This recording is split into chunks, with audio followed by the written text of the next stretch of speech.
All right, hello everybody, Mrs. Fairley here. What we're going to do today is we are going to now look at histograms. So you've got this data, you've probably already found mean, median, mode, range, all that information, but now we want to see what does this information or what does this data look like. So first of all, we want to know what is a histogram. Well, a histogram is just a graphical display of the frequency distribution of data. A histogram, it's similar to a bar chart. It does use bars, sometimes called bins, and these are of different heights and they represent the frequency of each piece of data. However, a histogram is a little bit different from a bar chart in that a histogram uses ranges at the bottom of each bar rather than single values. Another difference between a histogram and a bar chart is that in the histogram there are no gaps between the bars. And finally, a histogram, it's a great way to show continuous data such as height, age, salary, grades, things like that. This is an example of a histogram. You can see on the bottom axis, we've got our data broken up into 5 bins in this case. And each bin covers a range of 5 values. This is one that I think talks about age. So each bar represents people of different ages. The first bar represents people age 1 through 5, next bar age 6 through 10, 11 through 15, and so on. Then up the left side, up the vertical axis, this represents our frequency of the values in each bin.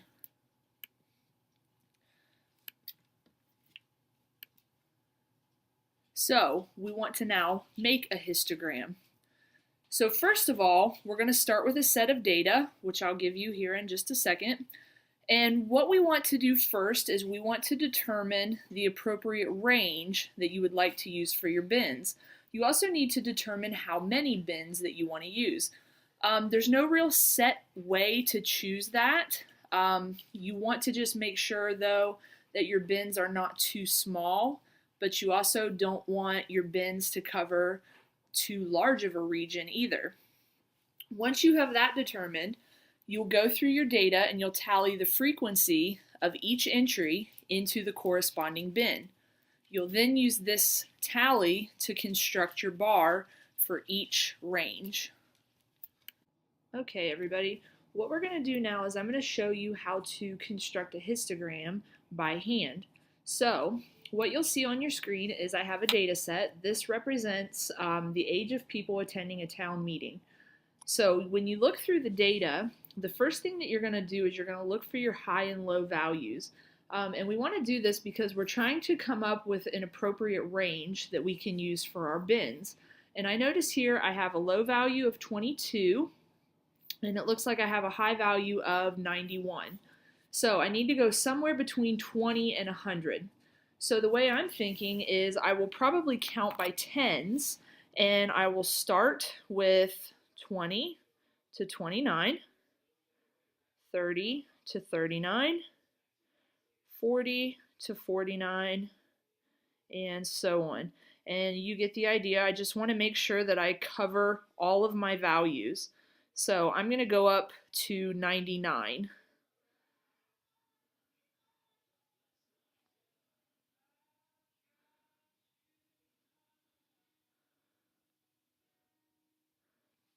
Okay, now that I've got my bins set up, what I'm going to do is I'm going to create basically just a tally chart.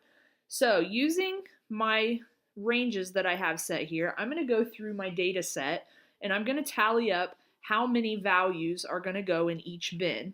So I'm just going to go through the values. So 36, 25, 38, and I'm crossing the values off as I go so that I make sure that I use all of the values and that I don't reuse any of my values.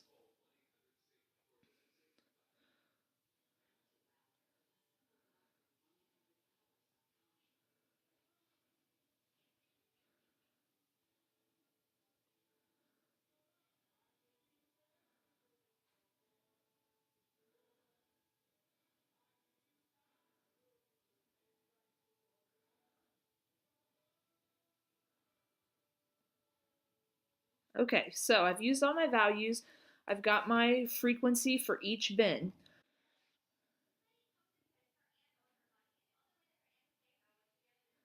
So along the bottom, I'm going to have all of my bins, and I have my information all written down on a separate piece of paper.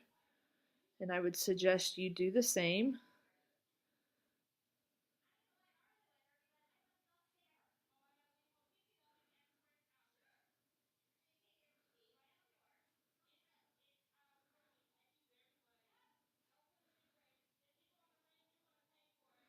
Okay, so along the bottom edge, I have my bins, and these bins all represent my age ranges.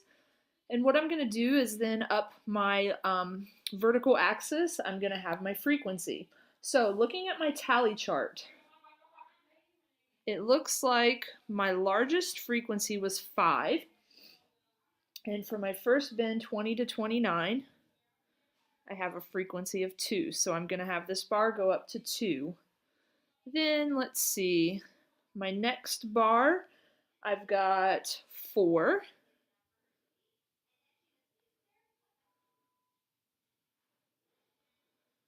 For my next bar, my next bin, I've got 4 again. Then I've got 5.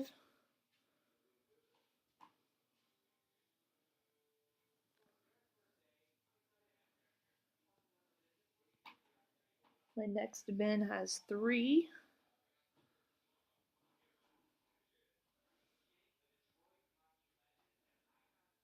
The 70s has 1. The 80s range actually has no values. And then my final bin has 1 value. So this is our histogram. And now what I'm going to do is I'm going to show you a little video tutorial of how to create a histogram using the TI-84 calculator. This video is for if you have a burning desire to learn how to make a histogram with a TI-84 calculator. This also works for a TI-83. The first thing you want to do is enter data into a list. So from a clear screen, you push the Stat button and then click Option 1, which is just enter here, for edit. That lets you edit any of the lists that you have in. From there, you want to go ahead and enter your data. I'm going to enter the beginning of a data set from one of the problems. And once you have the data in it, then you're ready to go ahead and make your histogram.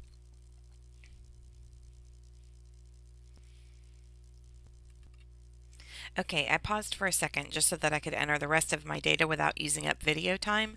I've now entered the entire data set for the lesson from 1.04 and I'm ready to make my histogram. Just a side note, if you ever look up at the top of your menu up here and you see something other than L1, L2, L3, in other words you're missing a list, you can just follow the key sequence stat5 enter and that will reset your list editor. Just thought of that while I was doing this. Now I'm ready to go to a histogram. So I'm going to do second y equals right from that screen, and notice that I have the stat plot menu and it says stat plot in blue right above the y equals, so that's the second function for that button. Now I'm ready to turn on a histogram. Make sure that plots 2 and 3 are off, and with plot 1 on, click enter.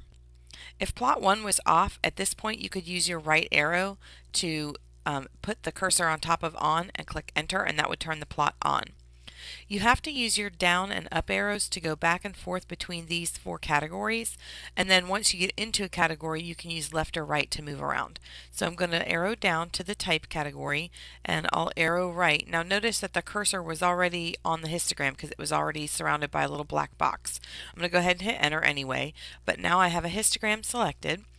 And list 1 is where my data is. I have the opportunity here to either select another list besides list 1, including stored lists, which I'll show you how to do in another video unless I have time at the end of this one.